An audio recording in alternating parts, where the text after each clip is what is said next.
우리가 함께 교독으로 말씀 선포했던 이 역대하 13장 1절로 12절 말씀 가지고 다시 일어나는 비결이라고 하는 그런 제목으로 말씀을 나눌 때에 여러분, 다시 일어나는 그러한 역사들이 여러분 삶과 신앙생활 가운데 있기를 주의 이름으로 축원합니다.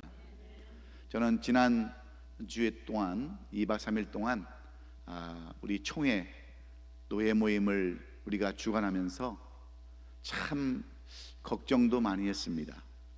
여러 가지로 우리 형편으로 볼 때 한 7, 80명 되는 목사님들, 선교사님들, 은퇴 목사님들을 2박 3일 동안 먹이고 또 재우고 또 모든 행사들을 이렇게 우리가 주관하는 그러한 것은 저에게 있어서 너무 힘든 일이었어요. 교인도 많지 않은데 또 재정도 많지 않은데 2만 불이 훨씬 넘는 그 돈을 우리가 어떻게 감당할 것인가. 또 우리가 또 이렇게 캔디데이스로 또 이렇게 하실 분들을 우리가 섬길 수 있는 분들도 많지 않은데 어떻게 그분들을 섬길까.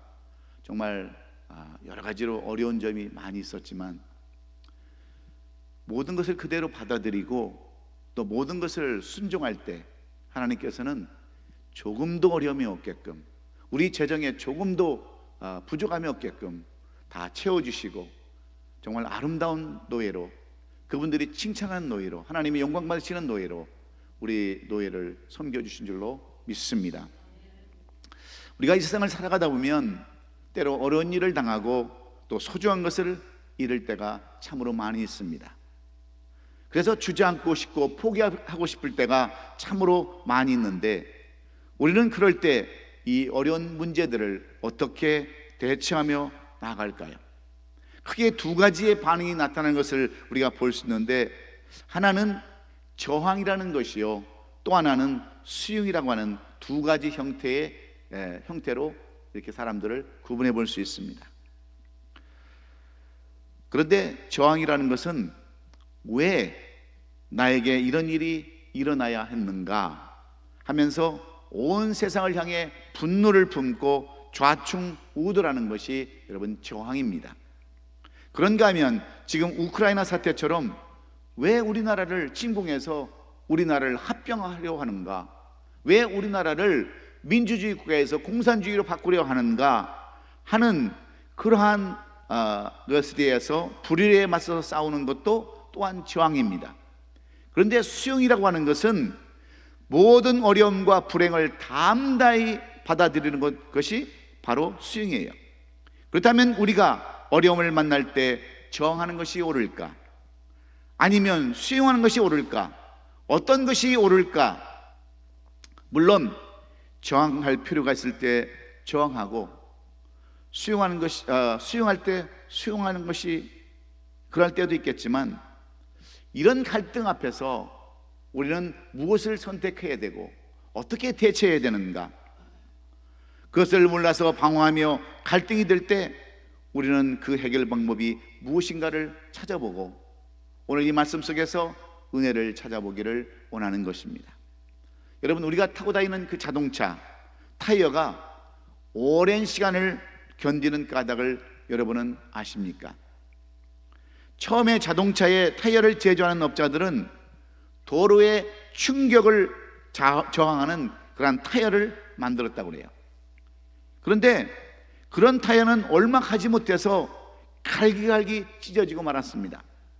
그래서 타이어를 제조하는 이 제조업자들이 어떻게 하면 이 타이어가 오래오래 지속될 수 있을까 연구하고 연구한 끝에 그들은 충격을 흡수하는 충격 흡수 타이어를 만들었다고 그래요. 그랬더니 떨어지지도 아니하고 수만 킬로를 달려도 전혀 손상이 없는 질긴 타이어를 만들 수 있었다고 그래요. 그렇습니다. 언뜻 보면 그게 그건 것 같고 그게 똑같은 것 같지만 저항과 수용의 차이가 이렇게 엄청난 변화의 결과를 가져오게 된다는 것을 우리는 알 수 있어요. 그런데 오늘 이 본문의 말씀도 동일한 말씀입니다. 똑같은 말씀이에요.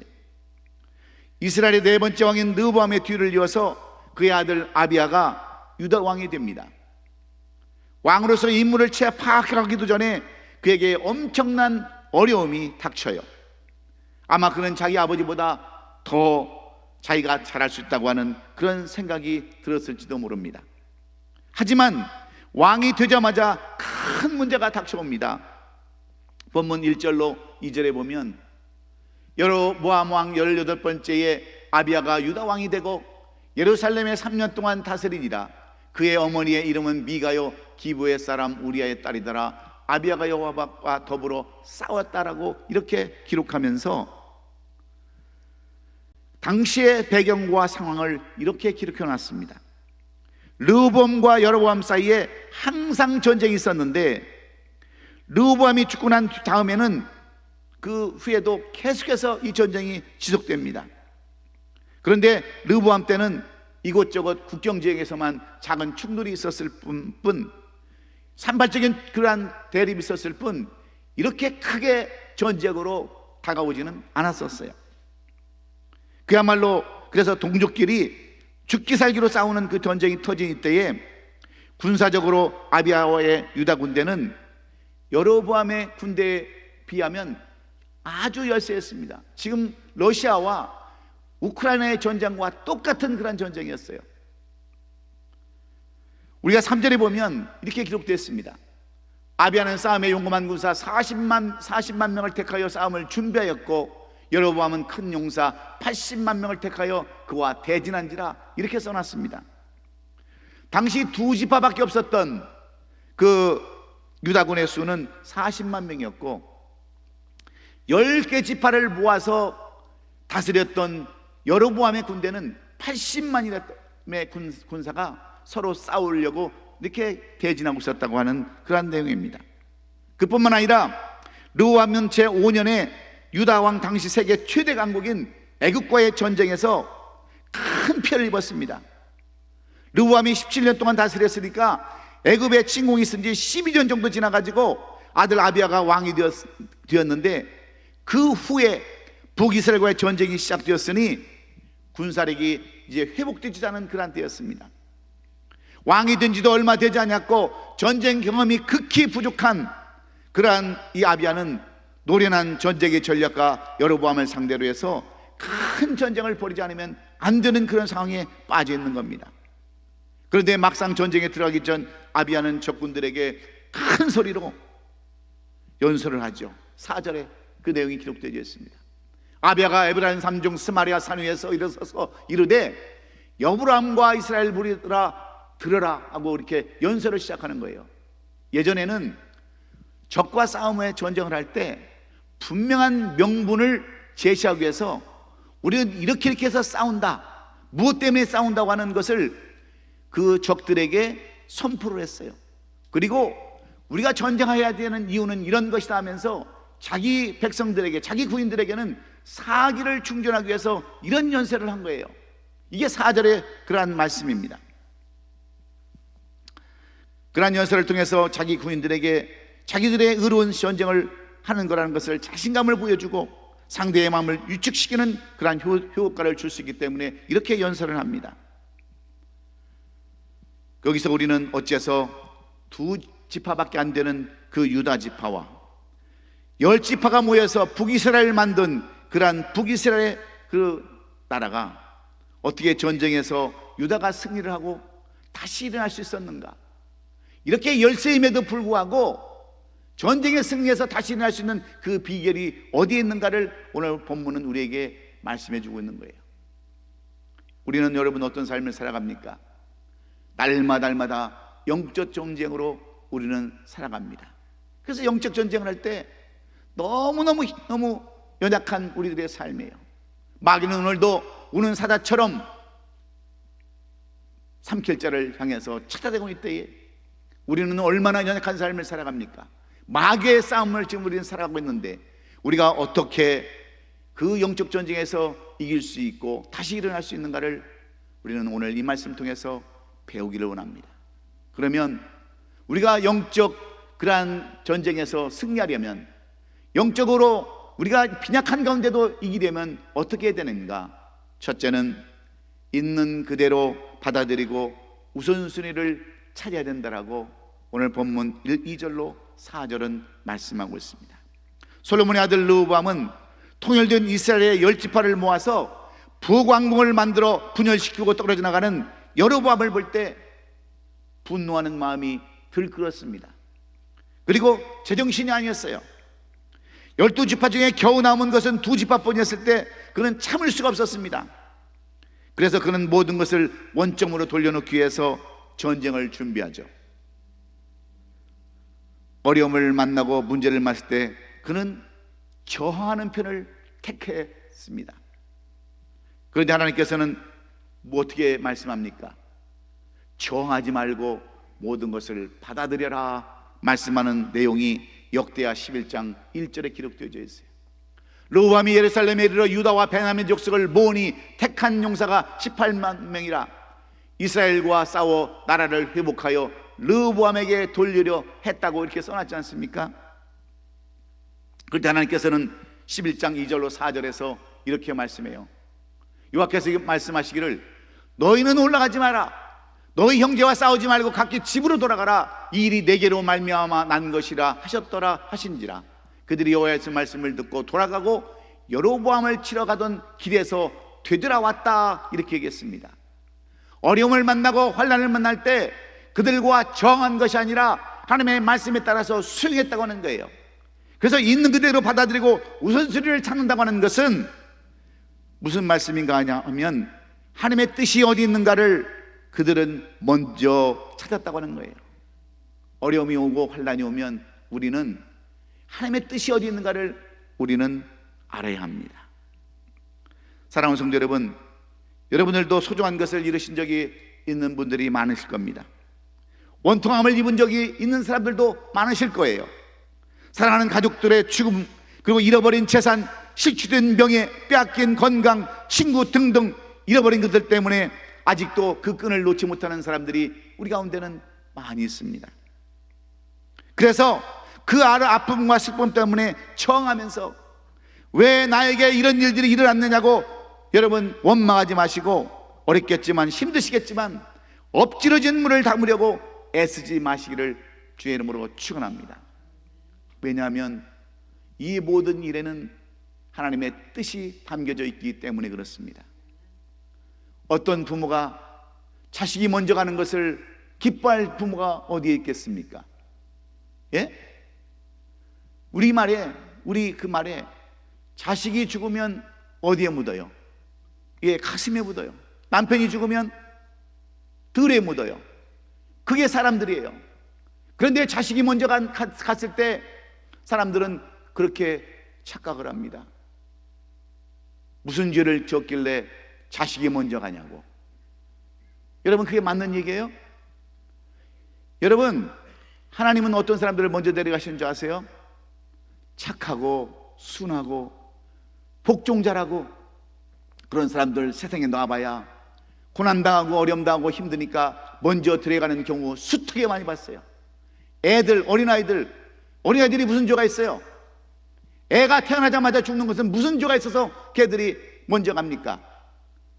하나님께서 죄 없이 이 세상에서 세상 유혹에 빠지지 말고 세상 죄에 빠지지 말라고 먼저 데려가는 그런 경우도 있다고 하는 것을 우리는 알아야 돼요.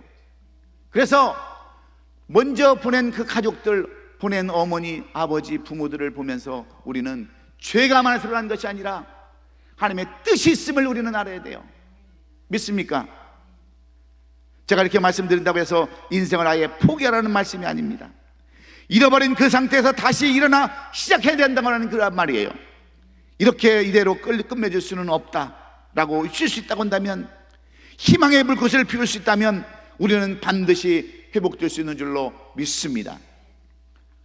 세계 2차 대전 당시에 한 유대인 랍비가 아들과 함께 독일군 포로 수용소에서 언제 죽음을 맞을지 모르는 나날을 기다리며 살고 있었어요. 그러던 어느 추운 겨울날 아버지는 아들을 데리고 수용소 한쪽 건물 깜깜한 데로 데리고 가서 어렵게 구한 버터 한 조각을 주발에다 넣고서 거기에 심지를 꽂고 불을 붙입니다. 그리고 철을 구할 수 없기 때문에 그 버터에다가 불을 킨 거예요. 그리고 말합니다. 얘야, 사람은 밥을 먹지 않아도 3주간은 살 수 있고 물이 없어도 3일은 버틸 수 있단다. 그러나 희망이 없으면 단 하루도 살 수 없는 것이 사람이란다. 희망은 어둠을 밝히는 이 등불과 같다. 마찬가지로 여호와 하나님이 희망의 등불이시다. 이 등불을 내 속에서 꺼지지 않게 하라 하고 아들에게 유언과 같은 말을 남겼어요. 아버지는 연루해서 결국은 죽었으나 아들은 이 아버지의 말씀을 끝까지 붙들고 희망을 놓치지 않았어요. 희망의 끈을 놓치지 않았어요. 그래, 내 안에 하나님만 있으면, 내 안에 희망만 있으면, 소망만 있으면 나는 살 수 있겠다. 견디고 견뎌서 마침내 그는 끝까지 살아남고, 이 전쟁이 얼마나 가혹하고 얼마나 그들이 괴롭혔는지 나중에는 이 전쟁의 실상을 낱낱이 증언하는 전쟁의 증언자로 그렇게 남게 되었다고 하는 것을 우리가 볼 수 있습니다. 그렇습니다. 우리도 마찬가지예요. 우리 안에도 이 희망의 불꽃이 꺼지지 않냐고 타오른다면 우리에게도 소망이 있는 것입니다. 오늘 우리 교회가 이렇게 연약하지만 우리가 희망의 끈을 놓치지 않냐고 소망 가운데 산다고 한다면 반드시 우리에게도 부흥의 불꽃이 다시 일어난 줄로 믿습니다. 오늘 이 본문에 보면 그들은 열지파를 잃은 상실 속에서 포기하지 않았어요. 전쟁을 포기하고 돌아온 르호보암이 했던 일이 바로 이것이에요. 언제 다시 나라가 강성할지는 알 수 없지만 용기를 가지고 그들은 다시 일어났습니다. 희망의 불꽃을 피웠어요. 미래를 내다보면서 그들은 자신이 할 수 있는 일에 매진했는데 르호보암 왕과 남왕국 백성들이 한 일은 성읍을 쌓아서 나라를 견고하게 하는 것이었어요. 희망을 다시 가지면서 무너진 성을 다시 한번 수축하고 그들은 성을 쌓기 시작합니다. 역대하 11장 5절 이하에 보면 이렇게 기록되어 있어요.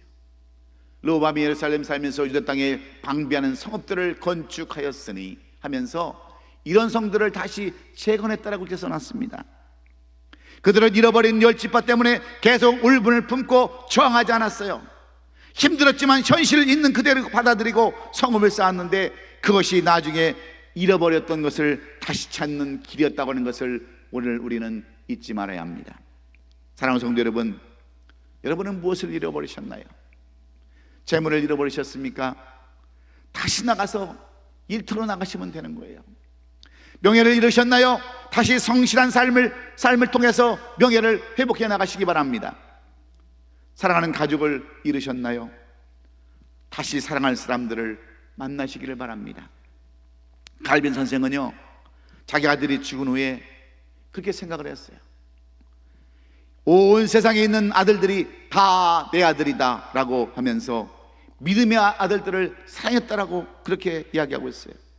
있는 그대로 받아들이고 우선순위가 무엇인 것을 찾아가신다면 반드시 일어나는 역사를 보게 되는 줄로 믿습니다. 하나님의 뜻을 이루어드리는 그런 사람들이 될 수 있어요. 그러므로 우리에게 당한 현실을 거부하지 마시고 그대로 받아들이시고 하나님의 뜻을 쫓아서 이 사순절 기간에도 기도하고 우리 하나님께 하나님의 뜻이 무엇인가를 물어보는 저와 여러분이 될 때 우리에게는 희망과 소망이 넘쳐나는 줄로 믿습니다. 두 번째로, 어째서 두 지파밖에 되지 않는 유다 백성들이 10지파 80만 명의 대군과 싸워서 그들은 승리할 수 있었는가? 그 비결이 무엇일까요? 그것은 성전 중심으로 더욱더 하나님을 잘 섬기는 일 때문이었습니다. 남한국 사람들은 북한국보다 자신들에게 유리한 것이 무엇인가를 생각해 봤어요. 그 결과 자신들은 북왕국이 가지지 못한 것이 두 가지가 있음을 깨달았습니다. 하나는 여호와 하나님이었어요. 그래서 그들에게는 아직 여호와 하나님이 계셨습니다. 하나님은 누구도 빼앗을 수 없는 분명한 분이셨어요. 그들에게 아직 여호와 하나님이 계셨는데 알아보니까 북왕국은요, 여호와 하나님을 버리고 단과 배달과 금송아지 우상을 만들었고 섬긴다고 그랬어요. 북왕국 사람들은 금송아지를 섬긴다. 그러나 우리는 저들이 갖지 못한 하나님을 모시고 있다. 하나님께서 우리의 모든 것을 건다 하면서 북왕국에는 없고 남왕국에만 있는 또 한 가지는 성전이 있었어요. 비록 북왕국의 영토가 넓고 백성이 많지만 북왕국은 성전을 갖지 못했습니다. 왜? 성전이 예루살렘에 있었기 때문에. 그래서 남왕국 사람들은 자신이 가진 성전을 성전답게 만들기로 작정을 한 거예요. 그렇다면 성전이란 어떤 곳입니까? 하나님께 제사 드리는 곳입니다. 그들은 하나님께 더 정성스럽게 제사를 하기로 작정을 합니다.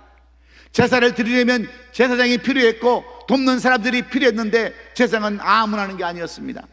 모세를 통해서 주신 율법에 보면 제사장은 네 지파 중에서 아론의 후손들이 하도록 그렇게 되어 있어요. 또 흠이 없는 정결한 사람이라고 그랬습니다. 남왕국은 이 말씀을 따라 철저히 자격을 갖춘 사람들로 제사장을 세우게 했고 아침 저녁으로 정성을 다해서 제사를 드렸습니다. 그 일이 꾸준히 계속됐어요. 이는 르호보암이 죽을 때까지 17년 동안 꾸준히 계속됐는데 그의 아들 아비야도 아버지를 본받아서 3년 동안 꾸준히 그런 예배를 드렸어요. 그랬을 때 아마 사람들은 비아냥거리며 불평했을 거예요. 실제로 힘도 없는데, 두 지파밖에 안 되는데 성전에서 제사나 열심히 드린다고 무슨 일이 일어났겠는가, 이렇게 말하는 사람도 있었을 것이지만 그들은 그렇게 하는 것이야말로 나라를 강하게 만드는 비결이라고 그들은 철저하게 믿었습니다. 그리고 묵묵히 일을 계속했어요. 그렇습니다. 그들이 승리할 수 있던 비결이 여러분 무엇인 줄 아세요?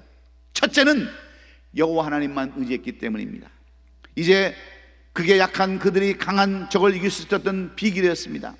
그렇다면 약한 그 남왕국이 강한 북왕국을 이길 수 있던 두 번째 비결은 무엇인 줄 아세요? 그들은 성전을 중심으로 철저한 예배로 섬겼기 때문이라는 거예요. 드디어 긴 세월 동안 묵묵히 성전에서 하나님께 경배하고 섬겼던 이 일이 빛을 발하는 순간이 찾아온 거예요. 아비야 왕은 스마라임 산지에서 만난 북왕국의 군사들을 향해서 자신들이 지난 세월 동안 하나님을 얼마나 정성껏 섬기고 노력했는가를 당당하게 지금 이야기하고 있는 겁니다. 우리는 하나님을 섬겨왔다, 이것이 그들이 감춰했던 비장의 무기였습니다. 그 내용을 하나님께서는 8절에 이렇게 써놨어요. 이제 너희가 또 다윗의 손으로 다스리는 여호와의 나라를 제작하려 하는도다. 너희는 큰 무리요 또 여로보암이 너희를 위하여 시드로 만든 금송아지들이 너희와 함께 있도다.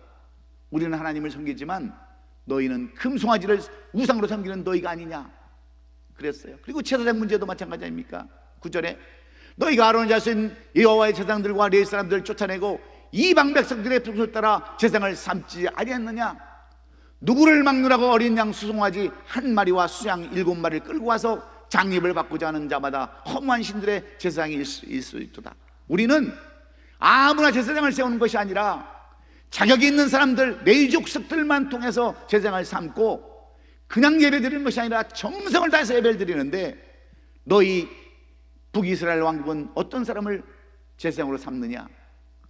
뇌물을 주는 사람, 이방 백성의 풍속을 따라 제사장을 삼았습니다. 누구든지 어린 수송아지 한 마리와 수양 7마리를 끌고 와서 뇌물을 주고 제사장이 되겠다 하면 다 줬다는 거예요.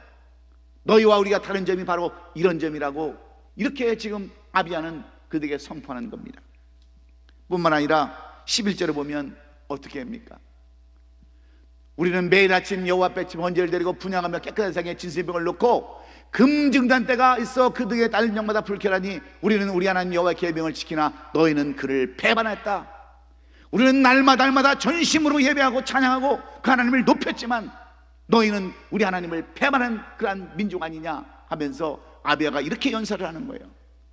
그럴 때 북이스라엘 백성들은 할 말을 잊어버렸습니다. 왜 그래요? 모든 것이 사실이었기 때문입니다. 사랑하는 성도 여러분, 왜 그 전쟁에서 하나님이 남왕국을 도우시고 그들로 하여금 다시 일어나게 하셨을까요? 어째서 두 지파와 12지파 싸움에서 승리하게 하셨을까요? 하나님께서는 그들이 성전 중심으로 거룩한 제사장들을 세워 하나님께 제사하는 모습을 보시고 그들을 도우신 줄로 믿습니다. 그러면 우리는 잊지 말아야 돼요. 하나님은 성전에 나와서 제사하는 사람들을 도우신다고 하는 사실을 우리는 기억해야 합니다. 이 시간 우리 모두가 이 간단한 영적 원리, 축복의 원리를 우리가 배워야 되는 거예요. 하나님은 거룩한 예배자를 축복하시기 때문인 줄로 믿습니다. 그런 사람들을 강하게 하시기 때문에 그래요. 그러므로 아름다운 예배자가 되시기를 주의 이름으로 축원합니다. 이런 원리를 통해서 승리하시기를 주의 이름으로 축원해요.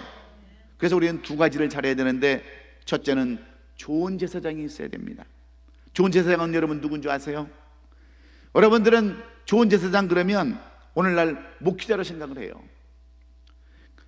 그러나 여러분 그렇지 않습니다. 구약시대에는 제사장이 있어야 제사를 드릴 수 있었지만 신약시대에 와서는 모든 사람이, 여러분들이 다 제사장이에요. 믿습니까? 베드로전서 2장 9절의 말씀에 보면 우리를 왕같은 제사장이라고 이렇게 표현해 놓고 있습니다.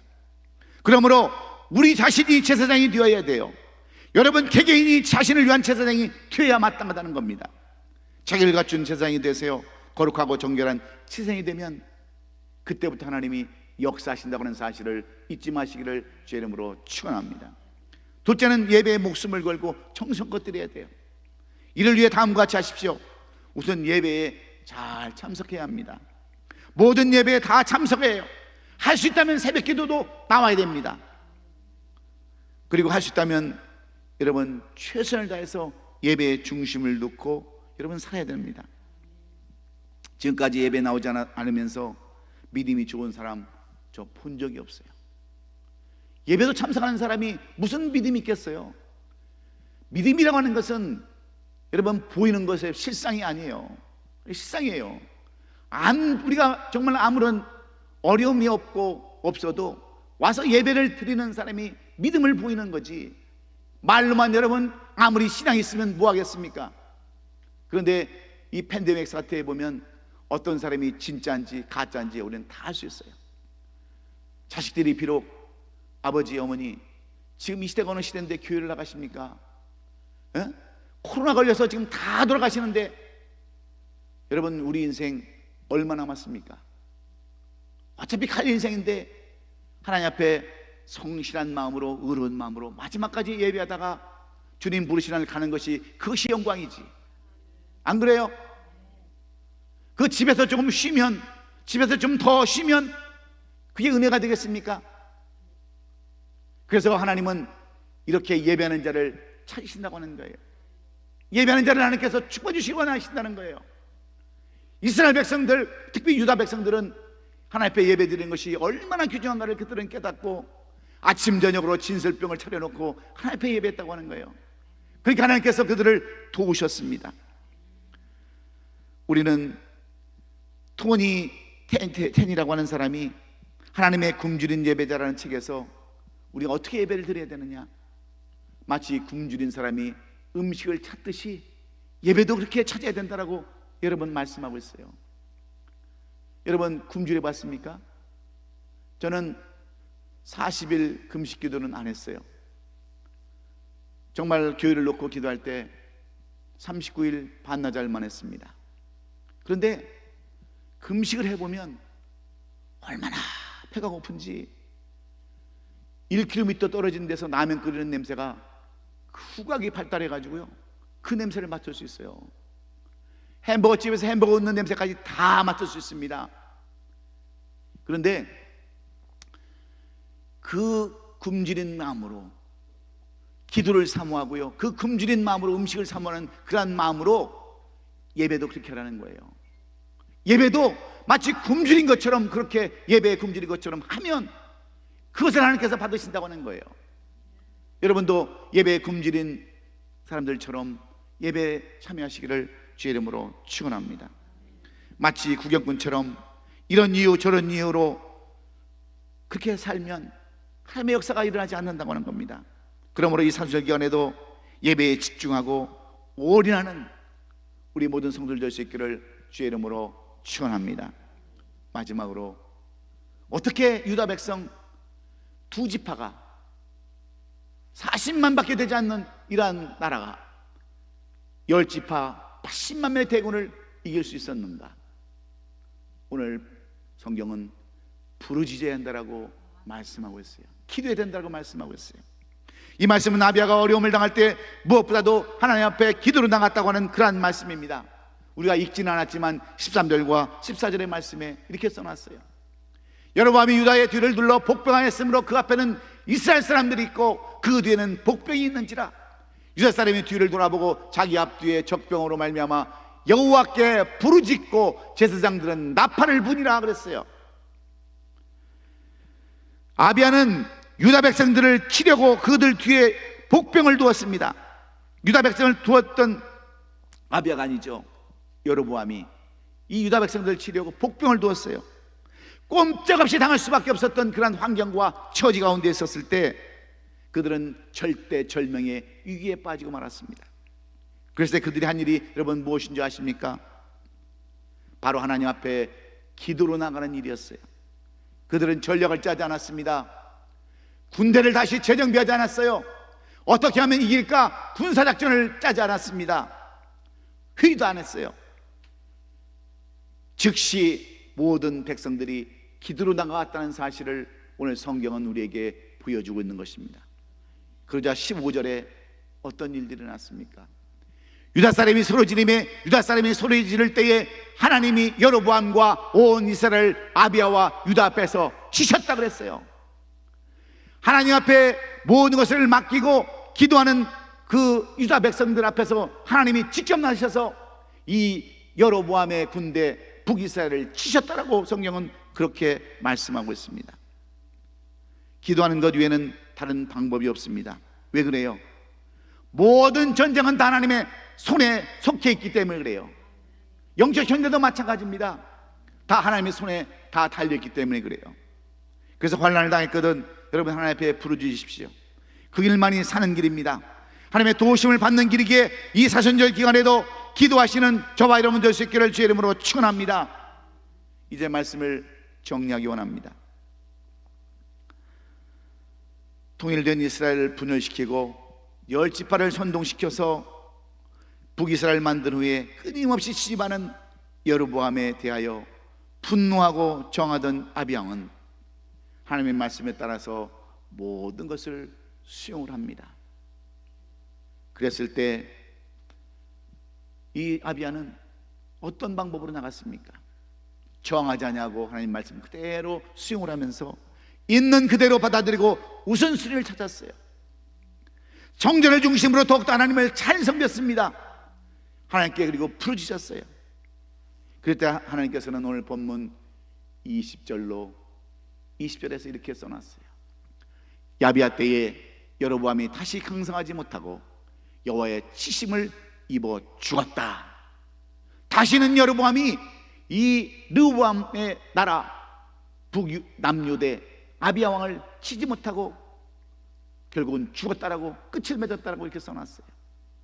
여러분, 이 일로 인하여 그들은 싸우지도 아니하고 피를 흘리지도 아니하고 대적 북이스라엘을 이겼었던 것을 우린 기억하시고 이 한 주간에도 유다 백성들처럼 다시 한번 우리 주님 있는 그대로 받아들이고 주님의 뜻이 무엇인가를 받아들이고 성전 중심으로 하나님을 더 잘 섬기고 하나님께 부르짖음으로 말미암아 여러분도 다시 일어나는 놀라운 희망의 역사가, 부흥의 역사가 있기를 주의 이름으로 축원합니다. 우리 예수님도 그렇게 사셨지 않습니까? 때로는 하나님 앞에 저항하고 싶고 때로는 하나님 앞에 대들고 싶고 하나님 왜 하필 나입니까? 내가 왜 십자가에 죽어야 합니까? 대들고 싶었지만 하나님의 뜻이 무엇인가를 깨닫고 하나님 앞에 날마다 아침 저녁으로 기도하면서 하나님께 부르짖었을 때에 우리 예수님을 하나님께서는 부활의 주인공으로 삼으시고 재림의 주님으로 삼아주셔서 오늘도 보혜사 성령으로 우리를 돕고 계시는 것을 여러분 기억하시면서 다시 한번 소망을 가지세요. 다시 한번 희망을 갖는 우리 아름다운 교회 성도들이 될 수 있기를 예수님의 이름으로 축원합니다. 기도하겠습니다.